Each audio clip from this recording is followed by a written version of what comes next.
नमस्कार बच्चों। तो कैसे हैं आप? उम्मीद करता हूं कि स्वस्थ होंगे, मस्त होंगे और अपनी तैयारी आकांक्षा वाली बढ़िया से कर रहे होंगे।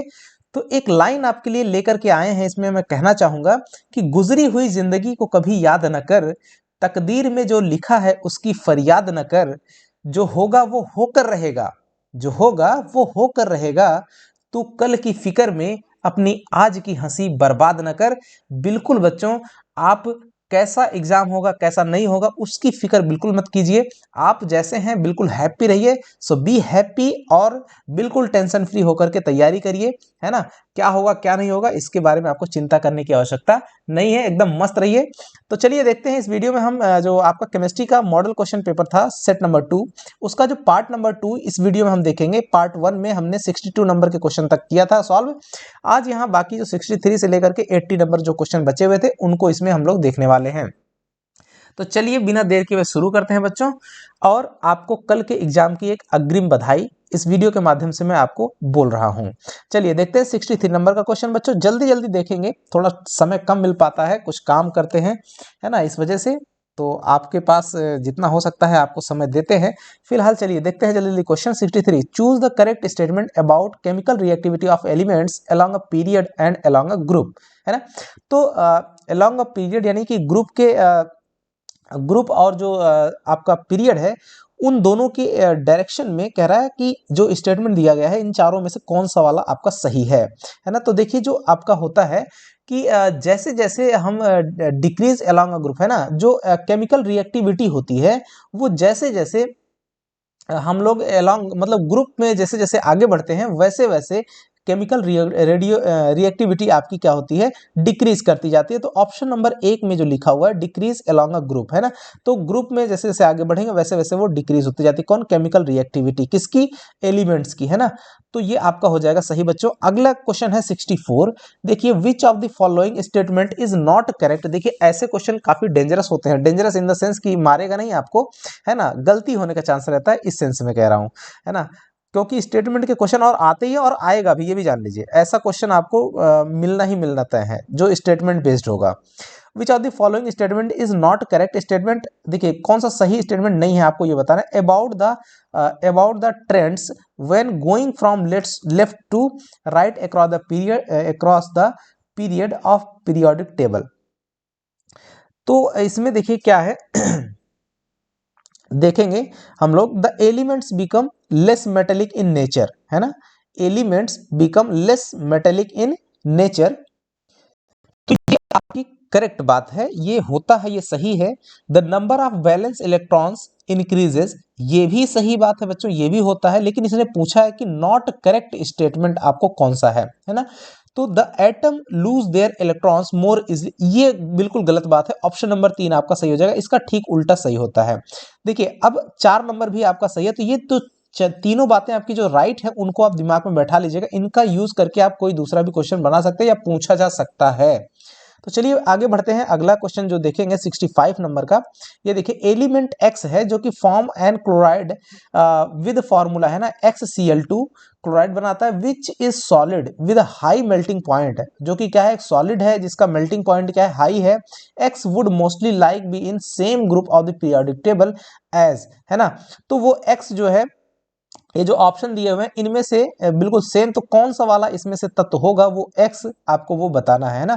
तो ये क्या होगा, एक्स आपका होता है मैग्नीशियम, आपका सही हो जाएगा। यहाँ पे देखिए जो 2 नंबर है, देखिए मैग्नीशियम जैसे यहाँ रखिएगा तो ये MgCl2 आराम से देख रहा है, मैग्नीशियम क्लोराइड आपका बना देता है। और ये क्या होता है, सॉलिड होता है, और क्या होता है, इसका मेल्टिंग पॉइंट हाई होता है। तो आपका सही आंसर 2 नंबर हो जाएगा। बढ़ते हैं 66 नंबर पे। देखिए इलेक्ट्रोलाइट्स आर, है ना, जो इलेक्ट्रोलाइट्स होते हैं वो एसिड भी होते हैं, बेस होते हैं और सॉल्ट होते हैं, तीनों होते हैं। Option number 4 will be correct. Next question is 67। A substance which can act both as acid and base, है ना, एक ऐसा जो पदार्थ जो अम्ल और क्षार दोनों के रूप में काम करे, है ना, अम्ल और क्षार दोनों के रूप में काम करता है, उसको हम लोग क्या करते हैं, उसको उभयधर्मी हम लोग बोलते हैं, है ना, एम्फोट्रिक बोलते हैं इंग्लिश में और हिंदी में उभयधर्मी। आगे देखिए 68 नंबर क्वेश्चन है, water in rural areas is disinfected by. तो जो ग्रामीण क्षेत्रों में जो पानी होता है उसको हम लोग रोगाणुनाशक उसका रोगाणुनाशक कैसे करते हैं, उसमें से जो रोगाणुओं को अलग कैसे करते हैं, मतलब शुद्ध कैसे करते हैं, तो एक बहुत ही अच्छा तरीका है पोटेशियम परमैंगनेट का यूज करके, है ना। पोटेशियम परमैंगनेट, इसको लाल दवा भी बोलते हैं, याद रखिएगा बच्चों, है ना।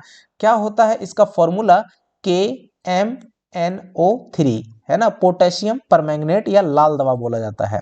आगे देखिए 69 नंबर का question, the fourth state of matter is plasma. याद रखना बच्चों, ये काफी अच्छा है। सॉलिड, लिक्विड, गैस, तीन तो होते ही हैं, उसके बाद चौथे स्टेट को क्या माना गया है, प्लाज्मा को चौथा स्टेट ऑफ मैटर माना गया है। आगे बढ़िए 70 नंबर क्वेश्चन देखिए dear, which of the following is a good conductor of heat but a bad conductor of electricity, right. तो इसमें से कौन सा है जो आपका क्या कह रहा है, which are the good conductor of heat, heat का तो अच्छा कंडक्टर है but bad conductor of electricity, तो ये माइका होता है, जिसको हिंदी में अभ्रक बोलते हैं डियर। आपको बता दें, आपको एक मैं बात पूछ रहा हूं कि माइका बताना है कि माइका भारत नहीं, यहाँ झारखंड के कौन से जिले में सबसे ज्यादा उत्पादन होता है माइका का। ये आपको कमेंट बॉक्स में कमेंट करके इसका जल्दी से आंसर बताते रहना है। चलिए सभी लोग इसका आंसर जरूर बताइएगा। 71 है ना, laws of electrolysis were propounded by, है ना, ये किसके द्वारा दिया गया था, फैराडे के द्वारा दिया गया था। आगे देखिए अगला, इलेक्ट्रोलिसिस मतलब होता है जो आपका विद्युत अपघटन होता है, उसका नियम, तो फैराडे ने दिया था। 72 नंबर क्वेश्चन है, a mixture of salt and sand, salt and sand, right. जो नमक होता है और सैंड मतलब रेत, इन दोनों को अगर मिला दिया जाए तो इनको अलग करने का तरीका क्या है ना। तो सबसे सिंपल तरीका है कि इनको पानी में घोल दिया जाए। क्यों? क्योंकि जो सॉल्ट होता है पानी में इजिली सॉल्युबल होता है, जबकि सैंड जो है बिल्कुल सॉल्युबल नहीं होता, वो अलग ही रहेगा, यानी हेट्रोजीनियस मिक्सचर बन जाएगा।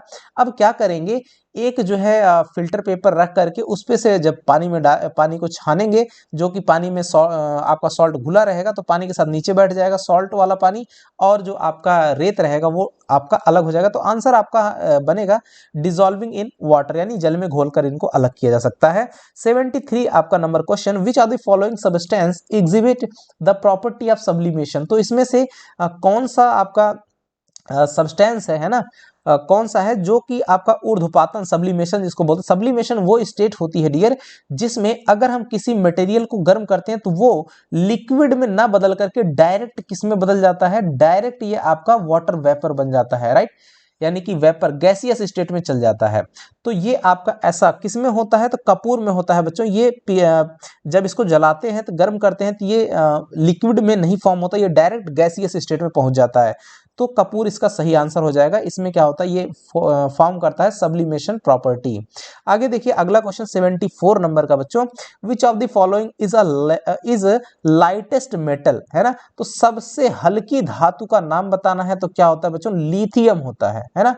आप इसका भी उत्तर बताइएगा कि सबसे भारी धातु कौन सी है ना। ये लाइटेस्ट बोला है, सबसे भारी धातु की बात कर रहे हैं, हल्की पूछना है ना, तो हल्की लिथियम होगी, लेकिन सबसे भारी वाले भी कमेंट करके जरूर बताइएगा। अगला 75 देखिए, the important of aluminium is, है ना, द इंपॉर्टेंट ओर लिखा हुआ है, यहाँ पे छूट गया। The important ore of aluminium is, ore मतलब होता है अयस्क। अयस्क वो चीज होती है जिससे जो हमारा प्योर तत्व होता है, यानी कि उसी अयस्क में उसमें कई सारी चीजें मिली होती है, उसमें से एक खास किस्म का तत्व निकाल करके जो प्योर आप यूज करते हो वो वाला निकाला जाता है, इसको निष्कर्षण बोला जाता है। तो एल्यूमिनियम का निष्कर्षण करने वाला जो मेन अयस्क है उसको क्या बोलते हैं, बॉक्साइट, है ना। तो बॉक्साइट जो है एल्यूमिनियम का एक मेन अयस्क है, प्रमुख अयस्क है। ऑप्शन नंबर 1 आपका सही होगा। 73 बच्चों देखिए, the gas used to extinguish fire, है ना, जो आपकी अग्निशामक यंत्र होता है उसमें एक्सटिंग्विशिंग फायर के रूप में कौन सी गैस यूज होती है, CO2 होती है। क्यों होती है? क्योंकि CO2 जो है जो आग होती है, आग को जलने के लिए ऑक्सीजन की जरूरत होती है, राइट। लेकिन कार्बन डाइऑक्साइड जो होती है वो जब रहेगी, वो उस पर डाला जाता है तो वहां से ऑक्सीजन हट जाता है, जिस वजह से उसको ऑक्सीजन नहीं मिल पाती है और फायर बुझ जाती है। तो ऑप्शन नंबर 3 आपका सही हो जाएगा। आगे 76 देखिए बच्चों, 76 हो गया। 77 देखिए यहाँ पे है, विच of the following is non radio active, इसमें से आपको बताना है रेडियो एक्टिव कौन। तो आपको सबको पता होगा कि यूरेनियम, प्लूटोनियम, थोरियम सब होता है, लेकिन जर्कोनियम आपका ये नहीं होता है। तो ऑप्शन नंबर 4 आपका सही हो जाएगा बच्चों कि ये जर्कोनियम जो होता है ये रेडियो एक्टिव नहीं है।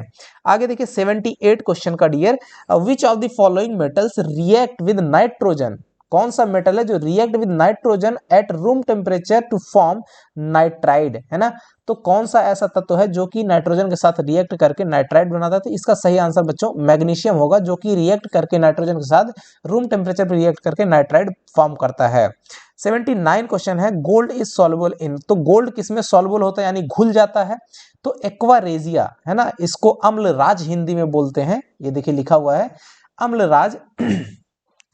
तो जो अम्लराज होता है इसी में आपका ये घुल जाता है, राइट। तो एक्वारेजिया इसको बोलते हैं, देखिए नाइट्रो हाइड्रोक्लोरिक अम्ल होता है इसका, तो इसे हम लोग एक्वारेजिया या फिर अम्लराज बोलते हैं।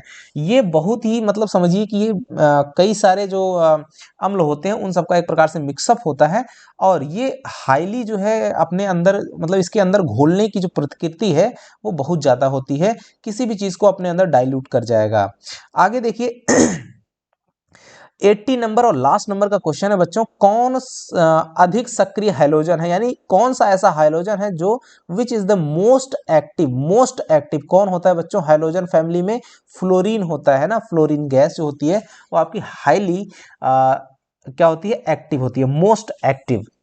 तो आई होप कि बच्चों आपको कम समय में ठीक ठाक जानकारी मिली होगी। ठीक है बच्चों, जल्द ही मिलेंगे, नमस्कार, जय हिंद।